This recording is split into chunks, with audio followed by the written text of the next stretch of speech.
Hello everyone, in this video I'm going to tell you the reality of background checks and how it is done. It is extremely important to know this if you are going to change your job in near future, because there are dedicated agencies who are actually responsible to carry out this background check, and one such agency is Matrix BS India. It is a people assurance company. 700 plus companies have used Matrix BS India to do the background checks. Some of the standard checks include address check, identification check, academics check, criminal check, employment check, character reference check. And you can also see how these checks are done. For example, address checks are done by validating current and permanent address. ID validations are actually done by checking the government issued valid IDs. Criminal checks are actually done via ecode.gov.in to check if any civil or criminal cases are filed against these candidates. Now these days social media checks are also done. So there are social media check, credit check and gap verification. These are part of special checks. Gap verification check is actually a check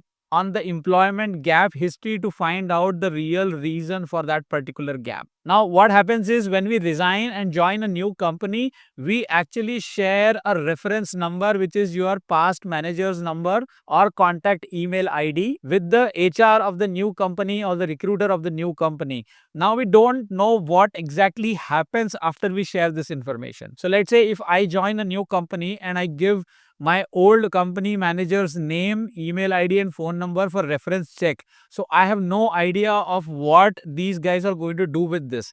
I'm going to show you one email on screen now. This is actually the email which was sent from the background verification agency, in this case, to the old employer. Not necessarily only to the manager that you have given, but also to the HR. So the email has gone from the background verification check agency on behalf of the new employer to the old employer. In the old employers, it is sent out to the HR and to the reference email ID which you have given. And these are the list of things which are actually cross-validated. So if you have mentioned anything wrong on your resume or while you were doing the HR conversations for this new job, so this is actually a process to validate that. So as you can see, they are asking to validate company name, address, employment period, designation, employee code, last drawn salary, supervisor name, duties and responsibilities handled,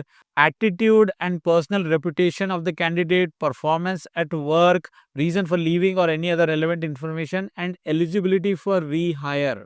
So these are some of the things which the background verification agency is asking from the old employer to confirm. Now let's assume if you have lied on your resume or if you have given some information which is not accurate, then there is a high chances that in this verification and validation process it may come into light. Whether this is done for every employee or not is a question mark. I really don't know whether these background agencies do these kind of detailed verification for each employee, but they may absolutely do it for some employees. And the example that I've shown you is something which I got from my friend.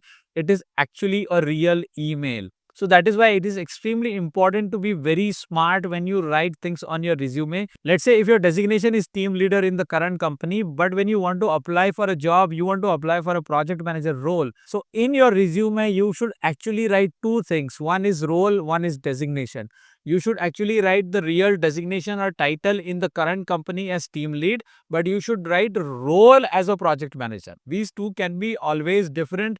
And your interviews, you should be very transparent that on paper, my title is team lead, but in reality, I'm doing a project manager role, and these are the roles and responsibilities which I have executed. So that way, it is completely transparent to the new employer, whoever is hiring you, or to the HR in the new company, that you are a team leader by designation, but you are actually asking for or applying for a project manager role because you have done it in the past company. So I hope this clarifies a lot of doubts in your mind. Sometimes the questions are also around technology. So in this form, there is no mention of technology, but you don't know when the person responds, right? Whoever is responding to this email what kind of details are they going to share, because you are not marked on this email. So we really don't know if these reference checks are done for everybody, and if done, what kind of responses are given. In most cases, I would believe that the responses are pretty standard. So nobody goes into that kind of detail of explaining technologies, etc.